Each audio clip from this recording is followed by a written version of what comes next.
Haryana assembly ఎన్నికల్లో తమ విజయావకాశాలపై బీజేపీకి రోజురోజుకి నీళ్లు వదులుకుంటున్నది.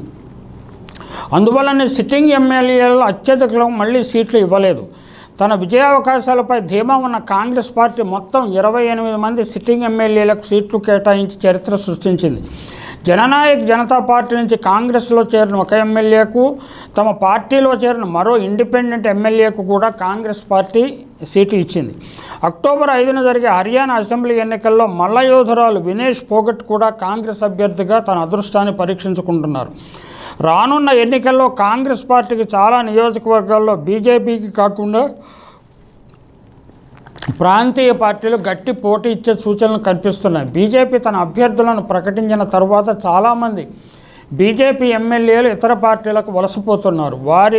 వారిలో గట్టివారిని తమ పార్టీ తరఫున పోటీకి నిలబెట్టడానికి చౌతాలాల నాయకత్వంలోని ఏర్పడిన సంకీర్ణ కూటమి ప్రయత్నాలు ప్రారంభించాయి.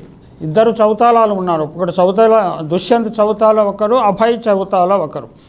ఈ దుష్యంత్ చౌతాలా నాయకత్వంలోని జననాయక్ జనతా పార్టీ ఇప్పటికీ ఆజాద్ సమాజ్ పార్టీ కాన్షీరామ్తో అవగాహన కుదుర్చుకుంది.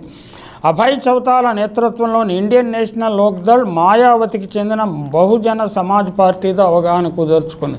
ఇతర చౌతాలాలకు అవగాహన కుదరలేదు.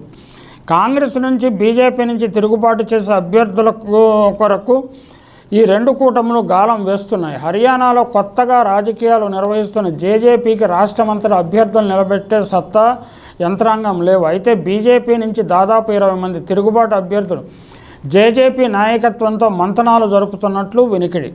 అయితే ఎన్నికలలో విజయం సాధించిన తర్వాత వీరి విధేయతపై సందేహాలు సహజంగానే తలెత్తుతాయి.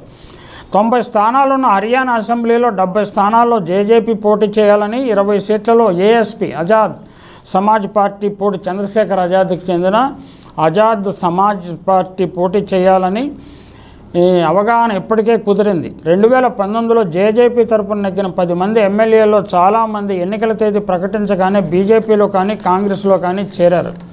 అంటే వారు తమ పార్టీ విజయావకాశాల మీద అంత విశ్వాసం లేదు, తమకు సీట్లు వస్తాయన్న విశ్వాసం కూడా లేదు. 2019 అసెంబ్లీ ఎన్నికల తర్వాత 10 సీట్లతో కింగ్ మేకర్గా తయారైన జేజేపీ ఈసారి 5-6 సీట్లు గెలిచిన కింగ్ మేకర్ కాగలని ఆశిస్తున్నది. ఇది ఇలా ఉండగా ఐఎన్ఎల్డీ 53 స్థానాల్లో పోటీ చేయనుంది. మిగిలిన స్థానాల్లో మాయావతి నేతృత్వంలోని బీఎస్పీ పోటీ చేస్తుంది. వారు కూడా ఇంకా అభ్యర్థులను రంగంలోకి దింపలేదు. కాంగ్రెస్ బీజేపీకి తప్ప మిగిలిన పార్టీలకు మంచి అభ్యర్థుల కొరత తీవ్రంగా ఉంది. టిక్కెట్లు ఆశించేవారు మొదటి ప్రాధాన్యత కాంగ్రెస్కి ఇస్తున్నారు, రెండో ప్రాధాన్యత బీజేపీకి ఇస్తున్నారు. దీనిని బట్టే గాలి ఎటు వీస్తున్నదో కొంతమేర అర్థం చేసుకోవచ్చు.